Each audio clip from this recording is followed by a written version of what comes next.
Hello student, आज हम लोग पढ़ेंगे मानव स्वास्थ्य एवं रोग का पार्ट 2। ये चैप्टर 8 के अंतर्गत है और 12 क्लास के लिए बहुत ही इम्पॉर्टेंट है।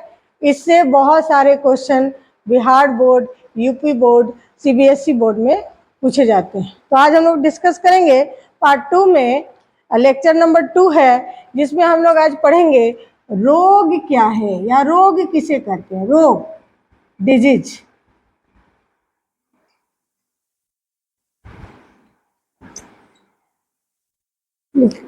समझेंगे इसे। जब कोई सामान्य व्यक्ति किसी जीवाणु, विषाणु या अन्य एक कोशिकीय जीवों से बीमार हो और उसका नॉर्मल फंक्शन इन्फेक्टेड हो, तो उसे हम रोगी व्यक्ति कहते हैं। रोग कई प्रकार के होते हैं। यहां पर हम लिख देंगे, जब कोई व्यक्ति किसी कारणवश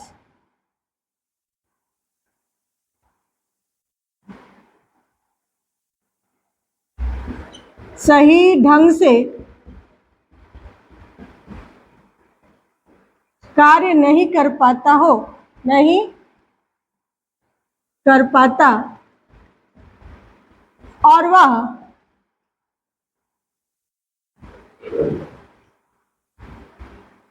और वह बीमार हो जाता है, तो ऐसे व्यक्ति को रोगी व्यक्ति कहते हैं। ऐसे व्यक्ति को रोगी व्यक्ति कहते हैं।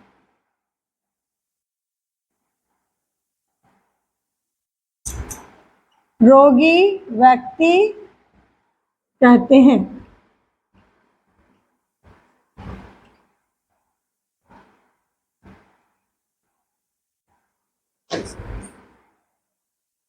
ऐसे व्यक्ति को रोगी व्यक्ति कहते हैं। दूसरा एक और टॉपिक है जिसका नाम है रोगजनक।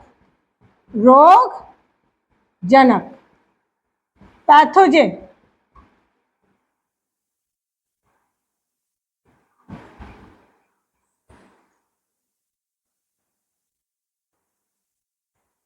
ऐसे रोग उत्पन्न करने वाले कारक जिससे व्यक्ति बीमार पड़ता हो, उसे हम रोगजनक कारक कहते हैं। जैसे जीवाणु,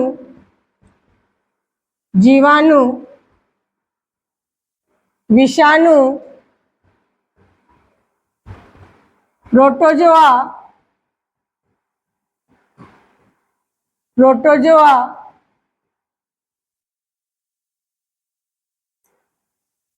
कवक तथा हेलमिंथ।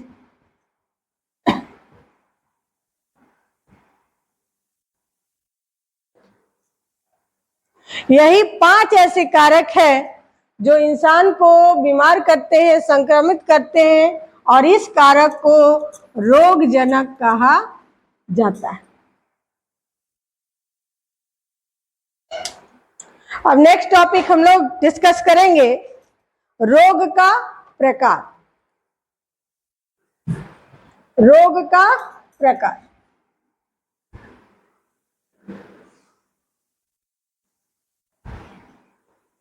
रोग का प्रकार।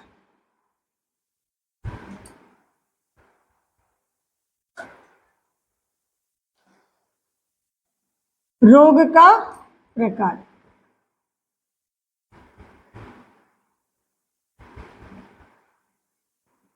Types of disease. Types of disease.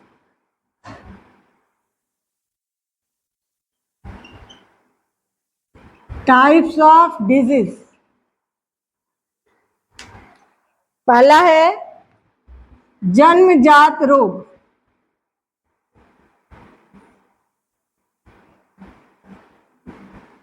दूसरा है उपार्जित रोग।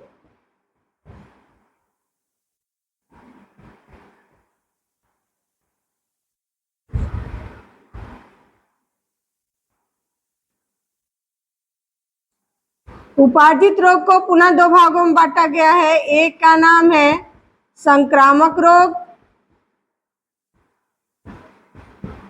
और दूसरे का नाम है असंक्रामक रोग।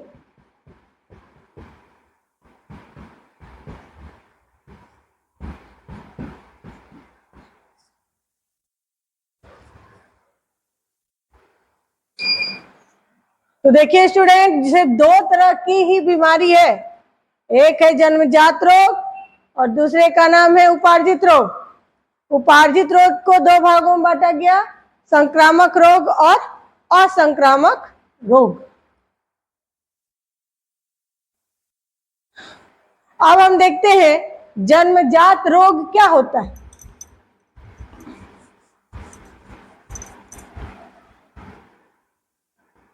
जन्मजात रोग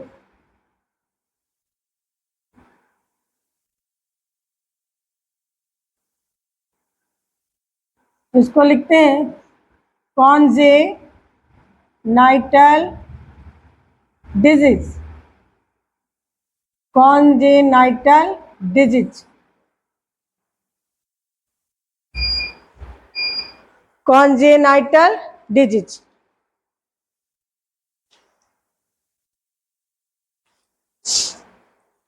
जो बीमारी जन्म से मौजूद हो, जो बीमारी जन्म से मौजूद हो उसे हम जन्मजात रोग कहते हैं। जैसे अंधा, बहरा, गूंगा, लंगड़ा इत्यादि।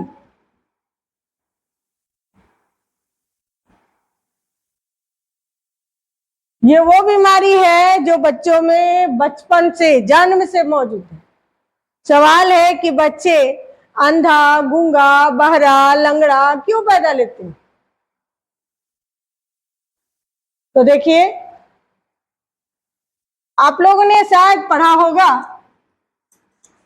थोड़ा सा इस टॉपिक को अच्छे से समझेंगे। आप लोगों ने पढ़ा है ये आकार का यूट्रस होता है, इसको हम कहते हैं गर्भाशय, और ये वाला जो है पूरी की पूरी इसको कहते हैं स्त्री जनन अंग। ठीक है, यहाँ होता है एक अंडाशय, एक जोड़ी अंडाशय, जिसे एक अंडाणु बाहर निकलता है। यह अंडाणु शुक्राणु से निषेचन करती है यहाँ पर, जिसका नाम है एम्पुला। यहाँ निषेचन करके या 1 से 2, 2 से 4, 4 से 8, 8 से 16 और 16 से 32 कोशिका में बदलकर इस गर्भाशय में फिक्स हो जाती है। और ये 32 कोशिका में ऊपर 16 होते हैं और नीचे 16 होते हैं। इससे किसी भी मनुष्य का जन्म होता है। कभी कभी किसी महिला में किसी एक्सीडेंट की वजह से, पोषण की कमी की वजह से एक कोशिका घट जाती है, जिसकी वजह से इसके एक अंग कम हो जाते हैं। अतः ये बच्चे लंगड़ा, लूल्हा, बहरा पैदा लेते हैं। ऐसी बीमारी को जन्मजात बीमारी कहते हैं। इसीलिए अगर जो महिला गर्भवती होती है उन्हें अपने पोषण पर भरपूर ध्यान देना चाहिए। ठीक है, अब एक और है जन्मजात बीमारी, जिसका नाम है आनुवांशिक बीमारी। आनुवांशिक बीमारी ये जन्मजात बीमारी के अंतर्गत आता है, जिसका नाम है आनुवांशिक बीमारी। यह आनुवांशिक बीमारी माँ बाप से बच्चों को मिलती है। माँ बाप से केवल संपत्ति ही नहीं मिलती, बहुत तरह की बीमारियां भी मिलती है। और इस बीमारी का नाम है हीमोफीलिया। हीमोफीलिया वर्णांधता। हीमोफीलिया, वर्णांधता इत्यादि। हीमोफीलिया, वर्णांधता इत्यादि। ठीक है, ये आगे हम पढ़ेंगे, लेकिन फिर भी इसमें हम समझ लेते हैं थोड़ी सी। हीमोफीलिया वो बीमारी है जिसमें अगर बच्चे को कोई एक्सीडेंट हो जाए और उसका हाथ कट जाए तो उसका ब्लड जल्दी रुकेगा ही नहीं। ऐसी बीमारी को जिसका ब्लड ना क्लॉट हो उसको हम क्या कहेंगे? हीमोफीलिया। वर्णांधता का मतलब होता है, वर्णांधता, वर्णांधता का मतलब होता है इस बच्चे को लाल और हरे रंग में फर्क नजर नहीं आता। दैट मीन्स क्या इन्हें लाल रंग का टमाटर या हरा रंग का पत्ता नहीं दिखाई देता? ऐसी बात नहीं है। इन्हें जब बहुत सारी लाइट जलती है, शादी में जैसे बहुत सारी लाइट जलती हैं, तो ये हरे और लाल रंग में फर्क नहीं कर पाते। इसी तरह से अगर बहुत ज्यादा फॉग होता है और ट्रेन में जो लाइट जलती है, ग्रीन, रेड, येलो, तो ये जो लोग हैं, ये जो बच्चे हैं, वो रेड सिग्नल और ग्रीन सिग्नल में फर्क नहीं कर पाते। इसलिए जिसको वर्णांधता बीमारी होती है वो रेलवे के ड्राइवर नहीं बन सकते। ठीक है, ये एक आनुवंशिक बीमारी है जो जन्म से मौजूद होती है। ठीक है, ये चीज समझ में आ गया, जन्मजात बीमारी किसे कहेंगे। अब दूसरा हो गया उपार्जित रोग। उपार्जित रोग, उपार्जित रोग का मतलब हुआ एक्वायर्ड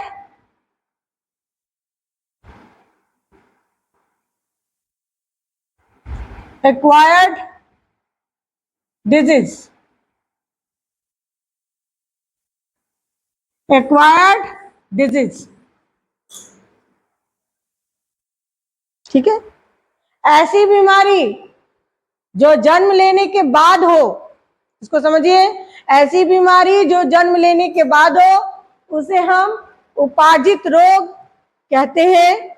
और यह भी 2 प्रकार का होता है, और यह भी 2 प्रकार का होता है। पहला है संक्रामक रोग, पहला है संक्रामक रोग।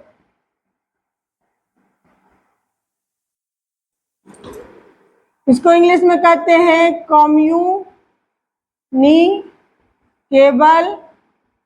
डिजीज और इन्फेक्टिशियस डिजीज, इन्फेक्टिशियस डिजीज, इन्फेक्टिशियस डिजीज। संक्रामक रोग जिसको इंग्लिश में कहते हैं कम्युनिकेबल डिजीज और इन्फेक्टिशियस डिजीज। ठीक है, यह बीमारी जो है एक व्यक्ति से दूसरे व्यक्ति में आसानी से ट्रांसफर हो जाती है। यानी एक बीमार व्यक्ति से यह आसानी से स्वस्थ व्यक्ति में ट्रांसफर हो जाती है, जिसे हम संक्रामक बीमारी कहते हैं।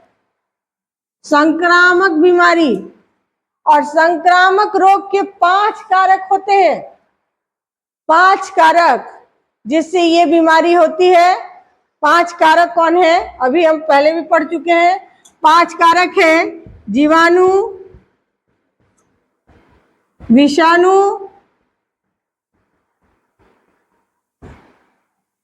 जीवाणु, विषाणु, कवक, प्रोटोजोआ तथा हेलमिंथ, प्रोटोजोआ तथा हेलमिंथ।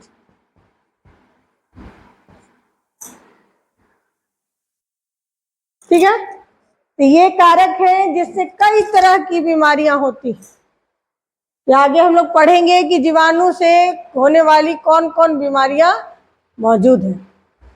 अब दूसरी तरफ है असंक्रामक रोग। असंक्रामक रोग,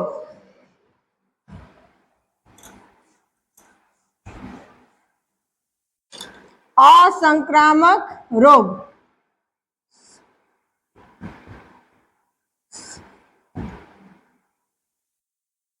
रोग, non communicable disease, non communicable disease,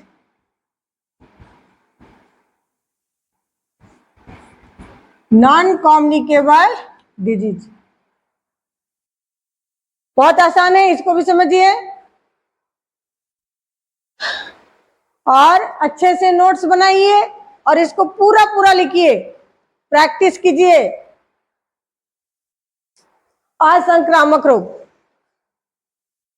ठीक है, यह बीमारी एक व्यक्ति से दूसरे व्यक्ति में नहीं फैलती है, यह बीमारी एक व्यक्ति से दूसरे व्यक्ति में नहीं फैलती है और यह भी 5 प्रकार के होते हैं। और यह भी कितने प्रकार के होते हैं? 5 प्रकार के होते हैं। पहला है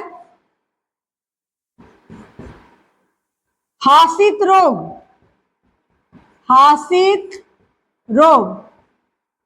दूसरा है हीनता जन्य रोग, हीनता जन्य रोग। तीसरा है एलर्जी।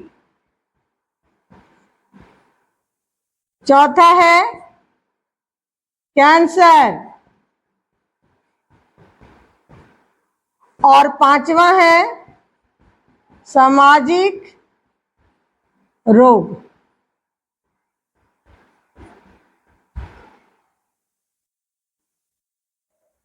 हासित रोग,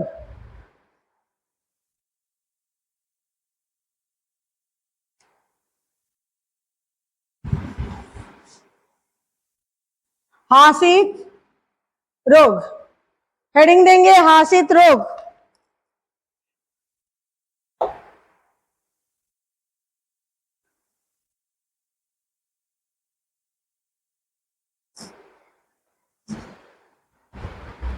degenerative disease, degenerative disease,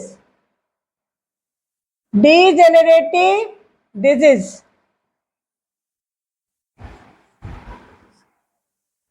degenerative disease,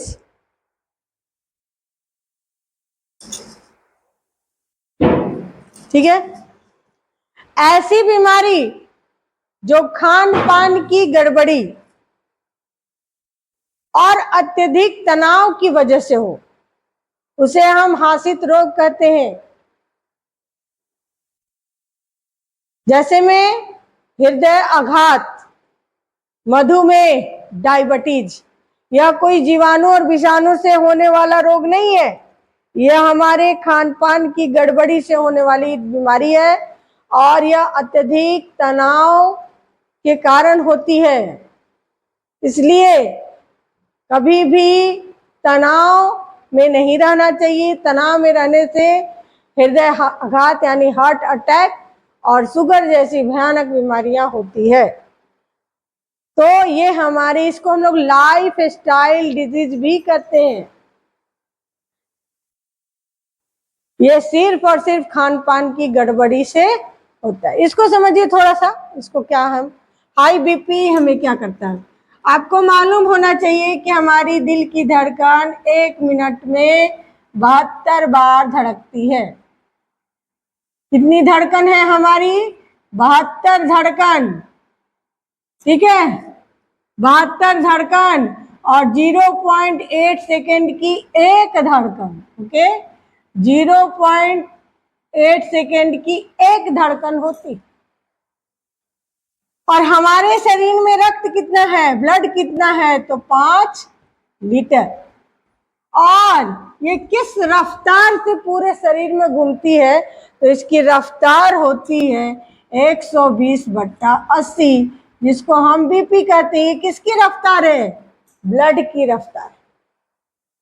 ये ब्लड की रफ्तार है जिसको 1 मिनट में पूरे शरीर में घुमा देना है। लेकिन कुछ लोग अत्यधिक तनाव के कारण इस ब्लड को, इस रक्त को आधा मिनट में ही पूरे शरीर में घुमा देते हैं। दैट मीन्स उनका ब्लड प्रेशर कितना हो जाता है, 200/100, 150/100, इस तरह से 170/150, इस तरह।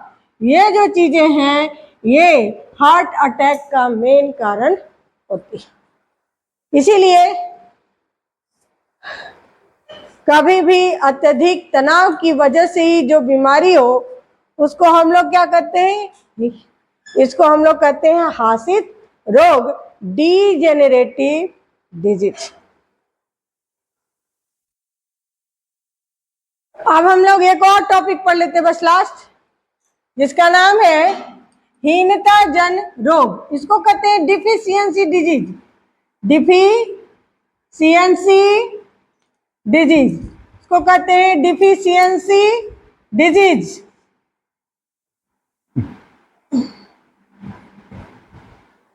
हीनता जन रोग, डिफिशियंसी रोग, डिफिशियंसी डिजीज, हीनता जन रोग। यह बीमारी कुपोषण के शिकार से होते हैं। कुपोषण यानी बच्चे को सही ढंग का पोषण न मिल पाना, उन्हें विटामिन न मिलना, उन्हें मिनरल्स न मिलना, सही ढंग का पोषण नहीं मिलना, दूध नहीं मिलना, ये कई बीमारियों के कारण होते हैं। इसके कई बीमारी होती है, जैसे कि रिकेट्स। रिकेट्स एक सूखा बीमारी है। इसमें बच्चे का पेट फूल जाता है और हाथ पैर पतला पतला होता है। इसमें क्या है भाई, क्या प्रॉब्लम है, एक बच्चा 2 साल का है तो उसे अच्छी मात्रा में दूध चाहिए और दूध बहुत महंगा है, इसलिए ऐसे लोग उस बच्चे को दूध नहीं दे पाते हैं, दूसरे चीज से उसका पेट भरते हैं, जिसकी वजह से उन्हें रिकेट्स जैसी बीमारी लग जाती है। इसके अलावा रतौंधी, बेरी, ये सब जो बीमारियां हैं ये कुपोषण के शिकार बच्चे ही होते हैं। ऐसी बीमारियां को हम हीनता जन रोग कहते हैं। ठीक है, तो आज बस इतना ही। अब कल नेक्स्ट वीडियो में पार्ट 3 में हम एलर्जी से पढ़ाएंगे। और अगर ये आपको वीडियो अच्छी लगती है, आपको समझ में आता है, तो इस वीडियो को लाइक कीजिए, शेयर कीजिए और मेरे चैनल को सब्सक्राइब कीजिए। Thank you very much.